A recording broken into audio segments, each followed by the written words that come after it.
मागील भागात आपण पाहिले, पल्लवी आणि रवीला समजले की अनघा आणि अभिजितचे एकमेकांवर खूप प्रेम आहे. पण ते एकमेकांना समजू शकले नाहीत, कारण मुळातच त्यांची ओळख भांडणामुळे झाली. त्यामुळेच हे असे असणार. त्यामुळे आता काहीतरी असे करायला पाहिजे की त्या दोघांची प्रेमाची ओळख एकमेकांना पटेल, मनातील गैरसमज दूर होतील. तेव्हा पल्लवी एक युक्ती सुचवते. 8 दिवसानंतर दिवाळीसाठी मी मावशीकडे जाणार आहे. तेव्हा तू आणि अनघा दोघेही माझ्याबरोबर चला. अनघाला आपण याची कल्पना द्यायची नाही. मी माझ्या मैत्रिणीकडे दिवाळीसाठी जाणार आहे असे तिला सांगायचे. रवीला तिची कल्पना आवडली. तो पल्लवीला म्हणाला, आधी हे सर्व नानांच्या कानावर घालू, त्यांचा सल्ला घेऊ. पल्लवी आणि रवी नानांना भेटायला आले. त्यांनी अभिजित आणि अनघाचे प्रेम आणि त्यांच्यातील भांडण व ते एकमेकांबद्दल कसे समजू शकले नाहीत याबद्दल सविस्तर कल्पना देतात. नानांना आश्चर्य वाटतं. ते हसतात आणि ते त्यांच्या कल्पनेला पसंती देतात. पाहूया पुढील भागात पल्लवी आणि रवीची युक्ती यशस्वी होते का, की त्यात आणखीनच काही विचित्र होतं. मोठ्या उत्साहाने दिवाळीपूर्वी 2 दिवस तिघे गावी जाण्यासाठी निघाली होती. रवी पल्लवीने ठरवल्याप्रमाणे सर्व ड्रामा करून शेवटी अनघाला त्यांनी आपल्यासोबत घेतले होते.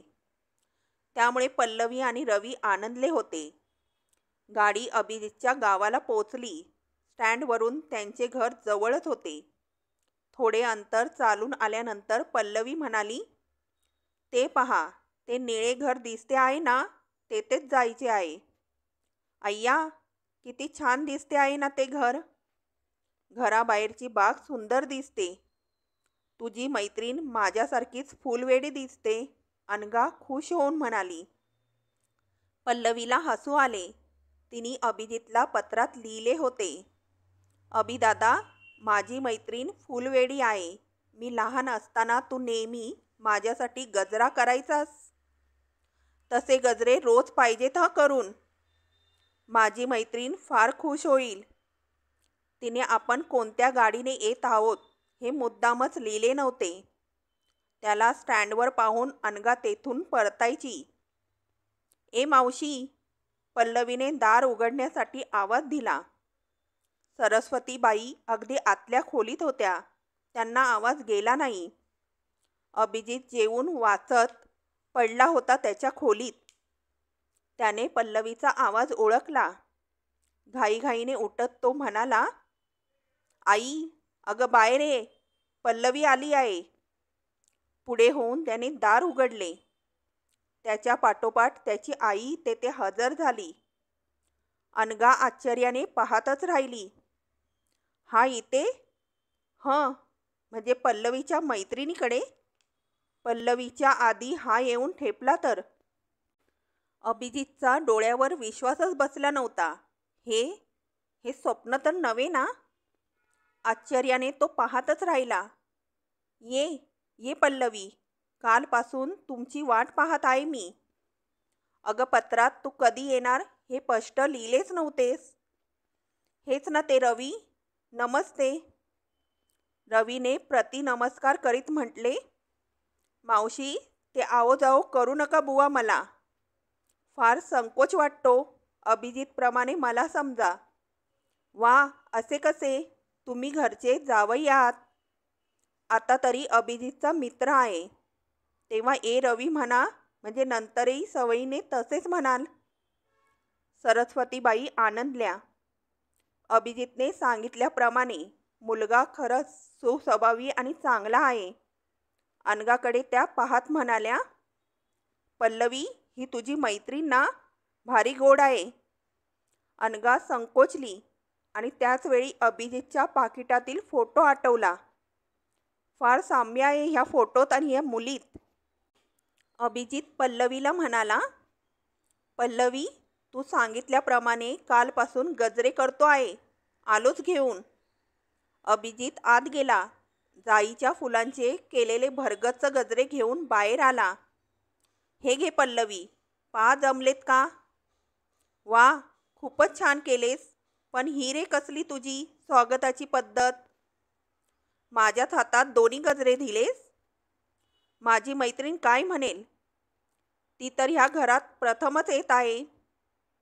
अगं पण पल्लू, तुझ्या मैत्रिणीची आणि अभिजितची ओळख कुठे करून दिलीस? त्यामुळे संकोचला असणार. सरस्वतीबाईंनी अभिजितची बाजू सावरली. मावशी, अनघाला संपूर्ण कॉलेज ओळखते. शिवाय अभिदादा तिला इंग्लिश शिकवायला आहे म्हटलं. तुला काही माहीत नाही, पण हे दोघे एकमेकांना छान ओळखतात. अभिजित, ओळख असताना तुझं हे वागणं चांगलं नाही हं.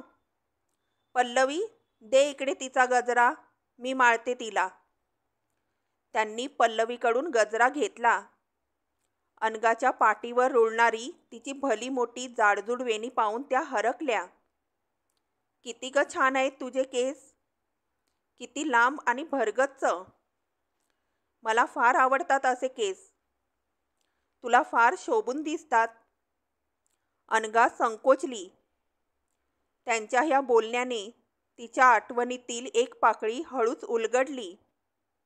हा सुद्धा असेच म्हणाला होता. मला लांब दाट काळेभोर केस फार आवडतात. हं, आणि त्याच्या बॉलिंगवर आऊट झाल्यानंतर हे केस कापण्याचे ठरवले होते. इश्श, किती तो आपला वेडेपणा होता. तिने हळूच अभिजितकडे पाहिले. अभिजितही तिच्याकडे पाहत होता. अभिजितला हे पाहून हसू येत होते. तो मनातच म्हणाला, हा कसा मी केलेला गजरा माळून घेतलास? तोच माझ्या हाताने तुला दिला असता तर सरळ केराची टोपली दाखवली असतीस. भारी तिखट काम आहे तुझे. अनघा संभ्रमात होती. तिने शेवटी न राहून पल्लवीला विचारले, पल्लवी, तुझी मैत्रीण कुठे आहे? रवी हसून म्हणाला, अनु, तिची मैत्रीण नाही इथे, पण माझा मित्र आहे. हे त्याचेच घर आहे. म्हणजे तुम्ही दोघांनी मला इथे फसवून आणले? हो, कारण सरळ सांगून तू आली नसतीस म्हणून. अरे पण का? पल्लवी हसून म्हणाली. अनघा, अशी रागवू नकोस बाई. अगं, तुझी कंपनी आम्हा दोघांना खूप आवडते म्हणून खोटे सांगून आणले तुला. आता प्लीज रागवू नकोस. तेथे उभ्या असलेल्या अभिजितने हे सर्व ऐकले आणि त्याचे आश्चर्य एकदम ओसरले. सरस्वतीबाईंनी जेवणासाठी सर्वांना आत बोलवले. अभिजित नुकताच जेवला होता. तो सरळ तेथून बाहेर पडला. उगीच तिला अवघड वाटायला नको. सरस्वतीबाईंना अनघा फार आवडली होती. 2 दिवसात अनघा आणि पल्लवीने त्यांना कामात बरीच मदत केली. खूप वर्षात त्यांच्या घरी असा मोठा दिवाळीचा सण साजराच झाला नव्हता. पल्लवी येण्यापूर्वीच त्यांनी बहुतेक सर्व फराळाचे पदार्थ केले होते. ह्या 2 दिवसात त्यांनी अनघाची बरीच माहिती गोळा केली होती. त्यांना जेव्हा समजले ही क्रिकेट खेळते, गॅदरिंगमध्ये फर्स्ट प्राइज पटकावले आहे, तेव्हा तर त्यांची खात्रीच झाली, हीच ती फोटोतली मुलगी. त्यांनी अभिजित आणि अनघावर बारीक लक्ष ठेवले होते. त्यांना वाटले होते आपल्या नजरेखालून मुलगी जावी. या हेतूने अभिजितने पल्लवीला तिला इथे घेऊन येण्यास सांगितले असावे. पण त्यांच्या लक्षात आले ती दोघे तर अजिबात बोलतही नाहीत. अगदी अनोळखी असल्याप्रमाणे एकांबेकांबरोबर वागतात. वास्तविक थोडेफार बोलायला कसली हरकत? दिवाळीच्या दिवशी अनघाने अंगणात सुरेखशी रांगोळी काढली. सरस्वतीबाईंनी तोंड भरून तिचे कौतुक केले. अभिजितच्या नजरेने तिची प्रशंसा केली. अनघाच्या लांबसडक केसांची वेणी स्वतः सरस्वतीबाई घालीत. अनघाला अगदी संकोच वाटे आणि त्याचबरोबर स्वतः अभिजितने केलेला गजरा घालताना ती लाजून जात होती. रात्री झोपताना तो गजरा वेणीतून काढून कितीतरी वेळ ती त्याला कुरवाळीत राही. हे घर, सरस्वतीबाई तिला फार आवडल्या होत्या. पल्लवी रवीने थाप मारून तिला इथे आणल्याचे दुःख, राग ती केव्हाच विसरून गेली होती. अभिदादा, संध्याकाळी आपण फिरायला जाऊया हं. घरात बसून कंटाळा आला बाई. पल्लवीने जाणीवपूर्वक बाहेर जाण्याची टूम काढली. ठरल्याप्रमाणे ते चौघेही फिरण्यासाठी बाहेर पडले. सर्वांच्या नजरा या चौघांकडे वळत होत्या. अभिजितच्या शेतावर सर्वजण आले. धान्यांनी डवरलेले पीक पाहून अनघा हरकून गेली. उंच उंच वाढलेल्या शेतातून चालताना फार गंमत वाटत होती. सारा परिसर शांत होता. वारा सैरावैरा धावत होता. शहरवासियांना असा चेंज फार आवडतो. तसेच अनघा, रवी, पल्लवीचे झाले होते. अभिजित, आम्ही दोघे थोडे फिरून येतो. थोडे विशेष बोलायचे आहे, चालेल ना? रवीने विचारले. न चालून कसे चालेल? काय पल्लवी, एवढ्यासाठी बाहेर फिरण्याची टूम काढलीस काय? मग दोघेच का आला नाहीत फिरायला? म्हणजे आमची अडचण वाटली नसती? आहा रे अभिदादा, हे काय शहर नाही. आम्ही दोघेच आलो असतो तर हे तुझे गाव तोंडात बोट घालत बसले असते. ती पहा, ती पल्लवी, बाईंची भाची. तिच्याबरोबर कोण आहे तो? काय की काय कोणास ठाऊक. शहरातील मुलं मुली ही अशीच वागतात. तिचा अभिनय पाहून सारेच हसले. बरे जा, पण लवकर परत या, नाहीतर हे गाव म्हणेल, अहो तो पहा अभिजित, बाईंचा मुलगा. अहो, पण ती कोण आहे त्याच्याबरोबर? कोण जाणे, शहरातील दिसते आहे. मुले शहरात गेली की बिघडलीच समजा. त्याच्या या बोलण्यावर पल्लवी, रवी हसले, पण अनघाने लाजून मान खाली घातली. रवी आणि पल्लवी पुढे निघून गेले. अर्थात अभिजित आणि अनघा यांना एकांत मिळावा म्हणूनच. अनघाला काही समजेना आता काय करावे. त्याच्याकडून चांगल्या वागण्याची अपेक्षा करायला नको, तीच अवस्था त्याचीही झाली होती. इतर वेळी तो तेथून तडक निघून गेला असता, पण आता त्याला तसे वागून चालणार नव्हते. ती त्याची पाहुणी होती. कोणत्याही परिस्थितीत तिला दुःख होईल असे वागायचे नाही हे त्याने ठरवले होते. निदान आपल्या घरी असेपर्यंत भांडणे व्हायला नकोत.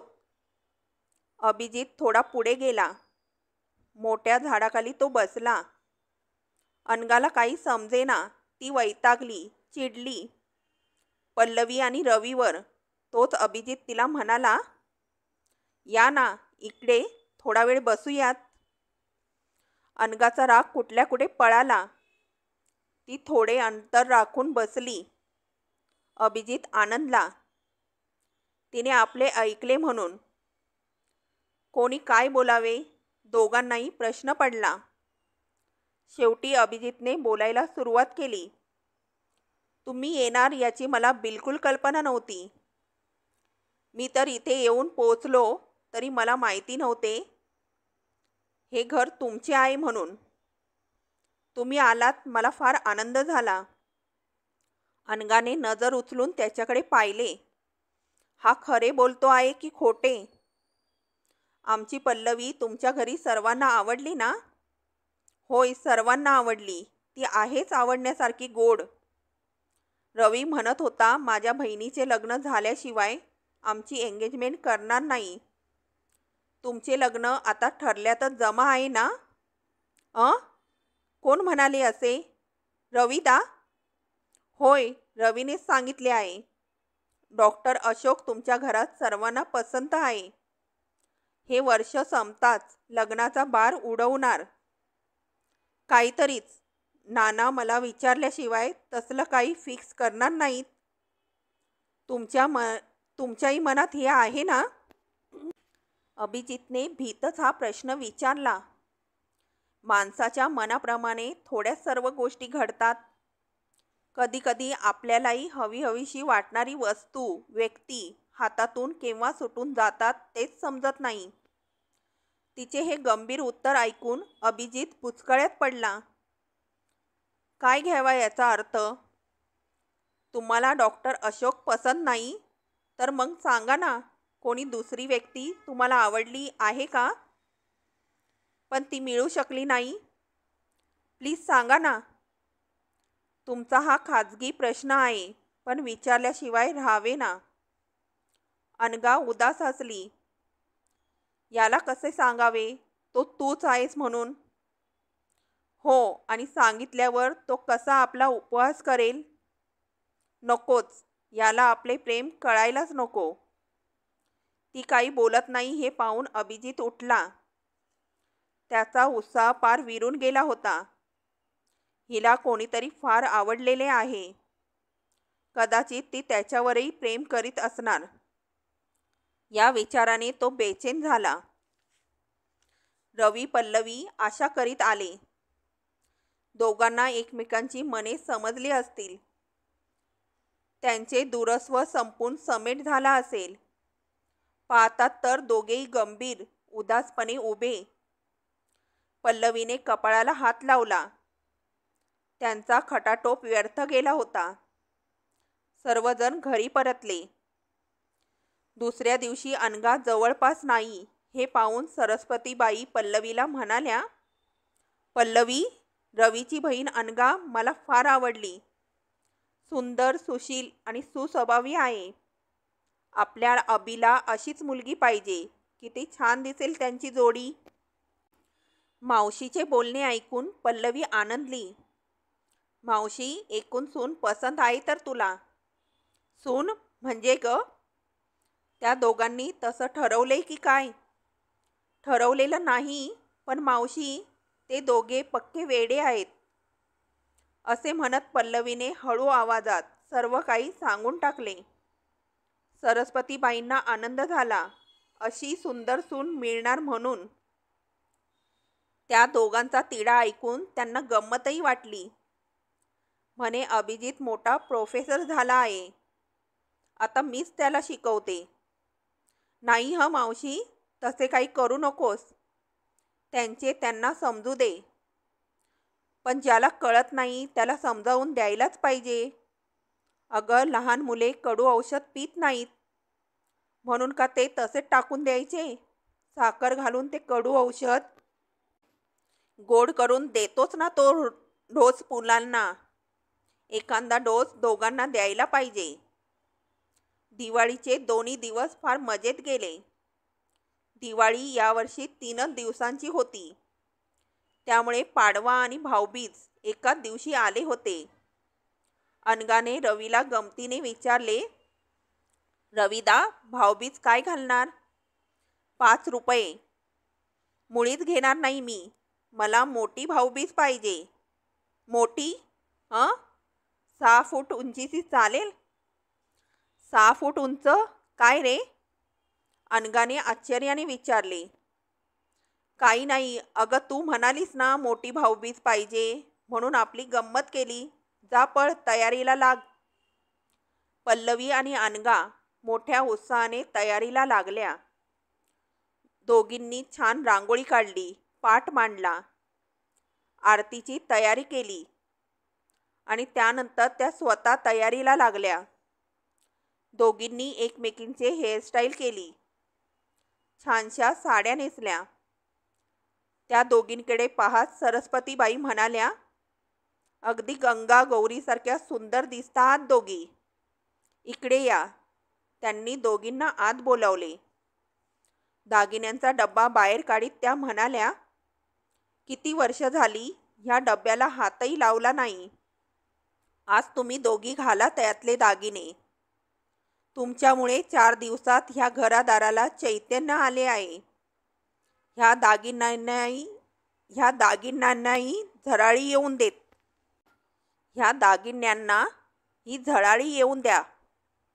पल्लवी लगेच पुढे झाली. मावशीचे दागिने घालायला तिला कसला संकोच.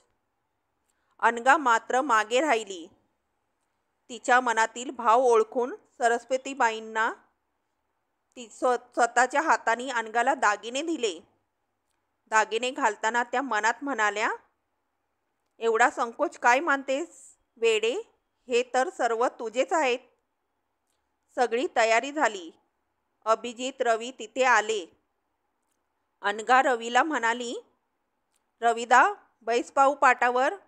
आता देशील ते मुकाट्याने घेते, पण घरी गेल्यानंतर मागील ते द्यावे लागेल, समजले? हो समजले बाई.